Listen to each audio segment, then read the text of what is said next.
Assalamualaikum warahmatullahi wabarakatuh. Saya Khairul Rosidin dari Pendidikan Sejarah 2017.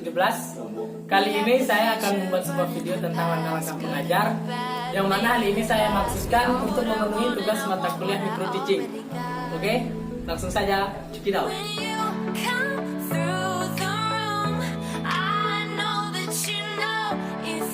Assalamualaikum warahmatullahi wabarakatuh. Selamat pagi anak-anak. Gimana kabar kalian hari ini?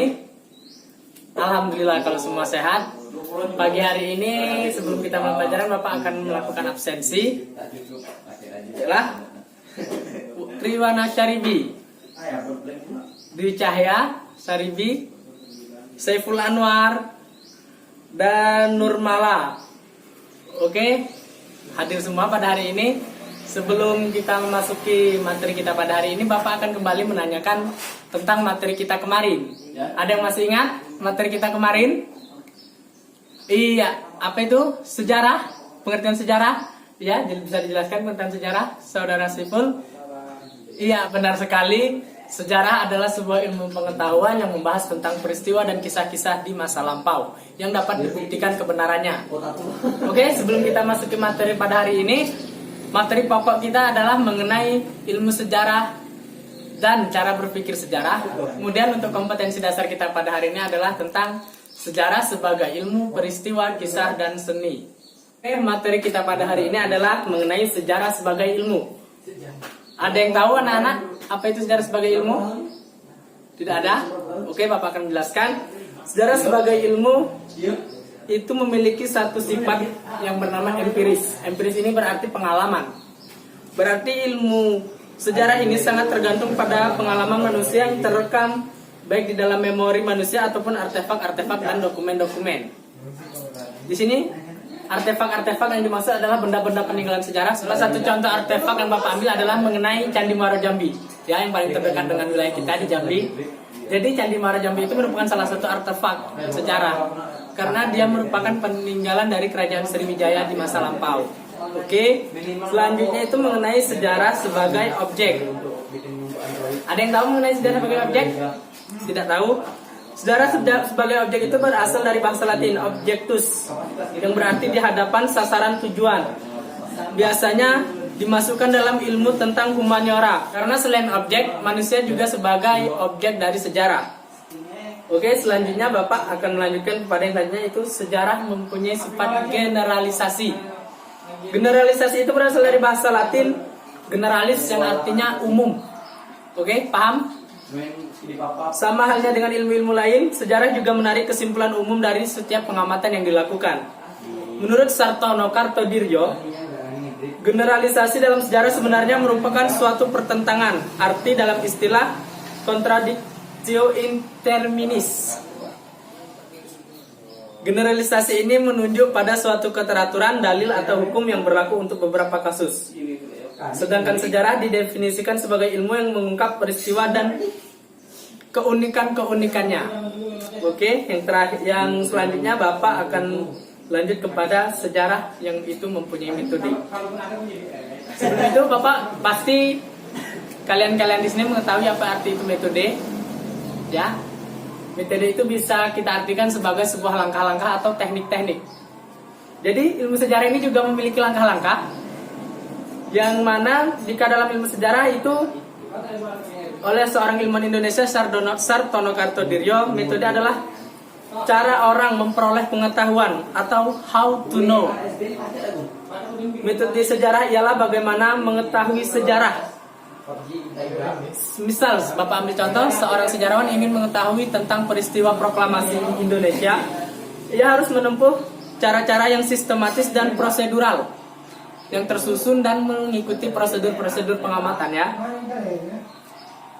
Dan kemudian penelitian dengan menggunakan teknik-teknik tertentu, pengumpulan bahan-bahan sejarah dari arsip, perpustakaan maupun wawancara dengan tokoh-tokoh yang masih hidup dan orang-orang yang terkait dengan peristiwa di masa lampau. Itu. Yang selanjutnya adalah sejarah memiliki teori, yang mana maksudnya teori ini berasal dari sebuah suku kata Yunani yang berarti renungan. Seperti ilmu pengetahuan lainnya, sejarah juga memiliki teori-teori di dalamnya yang disebut juga dengan filsafat sejarah kritis. Teori dalam sejarah pada umumnya berisi satu kumpulan tentang kaidah pokok ilmu menurut Kunto Wijoyo. Sedangkan menurut Samsudin, teori dalam sejarah terutama dalam eksplanasi sejarah pada umumnya digunakan untuk mengidentifikasi dan mendefinisikan sesuatu secara kolektif. Oke. Baiklah, materi kita, Bapak lanjut ya, yaitu mengenai sejarah sebagai fakta dan peristiwa. Kalian pasti pernah mendengar istilah itu apa? Fakta, peristiwa. Benar kan? Iya. Fakta itu adalah, kalau kita artikan dengan bahasa kita sendiri, itu bisa berupa sesuatu hal yang dapat kita buktikan kebenarannya. Berarti kisah nyata. Sedangkan peristiwa adalah suatu kisah-kisah yang memang benar-benar terjadi. Nah, kedua unsur ini terdapat di dalam ilmu sejarah, yaitu mengenai sejarah, fakta dan peristiwa. Apa yang dimaksud dengan demikian? Sejarah sebagai fakta dapat didefinisikan sebagai suatu unsur yang dijabarkan baik secara langsung maupun tidak langsung dari dokumen-dokumen atau sumber sejarah setelah melalui serangkaian pengujian dan kritik. Jadi fakta-fakta sejarah itu tidak bisa serta-merta langsung kita katakan sebagai fakta sejarah, karena ia memiliki tahap-tahap untuk dapat dikatakan sebagai fakta sejarah. Salah satunya adalah berdasarkan kritik, yang mana dengan kritik ini kita dapat mencari tahu benar atau tidak tentang fakta-fakta sejarah ini. Fakta ini merupakan bahan utama yang digunakan sejarawan untuk menyusun suatu cerita atau menganalisis sejarah. Pada hakikatnya fakta itu merupakan sesuatu yang konstruk yang dibuat oleh sejarawan sehingga mengandung faktor subjektivitas. Ini menurut Kartodirio. Ada fakta yang untuk jangka waktu lama masih belum mantap atau lunak atau masih lunang, misalnya tentang pembunuhan Presiden Amerika Serikat. Ya, ada yang tahu? Iya, benar sekali, tentang pembunuhan John F. Kennedy di tahun 60-an. Siapakah pembunuhnya masih merupakan tanda tanya. Selain itu, ada banyak teori berbeda yang digunakan berkenaan dengan pembunuhan tersebut. Selain itu, ada pula fakta keras, antara lain proklamasi kemerdekaan Republik Indonesia 17 Agustus 1945. Sejarawan Amerika Serikat Carl L. Baker berpendapat bahwa fakta adalah sebuah simbol. Sebuah fakta sederhana yang dapat berubah menjadi fakta yang sangat penting karena jaringan-jaringan yang terbentuk mempunyai kaitan yang jauh lebih besar dan besar. Jadi fakta ini pada dasarnya merupakan sesuatu yang kecil, dapat berubah menjadi besar karena keterkaitan dengan fakta-fakta yang lain, sehingga dapat membentuk suatu fakta sejarah atau menyusun suatu kisah-kisah sejarah. Begitu, anak-anak. Yang selanjutnya adalah sejarah sebagai peristiwa. Peristiwa dapat dipahami sebagai sesuatu yang terjadi di dalam kehidupan masyarakat di masa lampau. Di sini pengertian sesuatu yang terjadi dalam kehidupan masyarakat kita garis bawahi ya. Sesuatu yang terjadi di dalam kehidupan masyarakat kita garis bawahi merupakan hal yang penting karena segala sesuatu yang terjadi tidak ada hubungannya dengan masyarakat itu bukan sejarah. Jadi peristiwa sejarah itu adalah, Bapak simpulkan, segala sesuatu yang terjadi di masa lampau yang berhubungan dengan kehidupan masyarakat. Oke, dari penjelasan singkat Bapak tadi, mungkin ada dari anak-anak yang ingin bertanya atau mungkin penjelasan Bapak kurang bisa dipaham, ya? Oke, Saudara Saiful Anwar ingin bertanya? Oh, mengenai subjektivitas dalam penulisan. Jadi begini ya, nak, semuanya didengarkan baik-baik. Subjektivitas dalam penulisan kisah sejarah itu adalah sebuah unsur yang seharusnya tidak ada di dalam penulisan sejarah. Subjektivitas itu berupa pendapat pribadi, pengalaman, atau hasil pemikiran sendiri. Dan biasanya ini tanpa sadar dilakukan oleh penulis. Mengapa ini dapat terjadi? Karena itu tadi dipengaruhi oleh lingkungan, latar belakang pendidikan, dan faktor-faktor eksternal lainnya. Jadi tidak mudah menulis kisah sejarah, karena kisah sejarah itu harus dapat kita bahasakan dengan komunikatif dan tidak ada pendapat pribadi kita di dalam penulisan tersebut. Sehingga kita dapat menulis real secara, walaupun tidak 100%, setidaknya 90% ke atas itu merupakan fakta-fakta yang objektif atau yang benar-benar terjadi.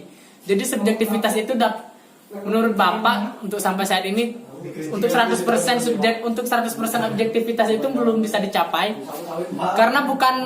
karena sangat mustahil sekali seorang penulis itu dapat terlepas dari pendapat pribadi atau dari hal-hal yang dapat mempengaruhi ia untuk menuliskan keterangan pribadinya sendiri. Sebagai contoh Bapak ambil ketika menulis sejarah, ia harus berimajinasi.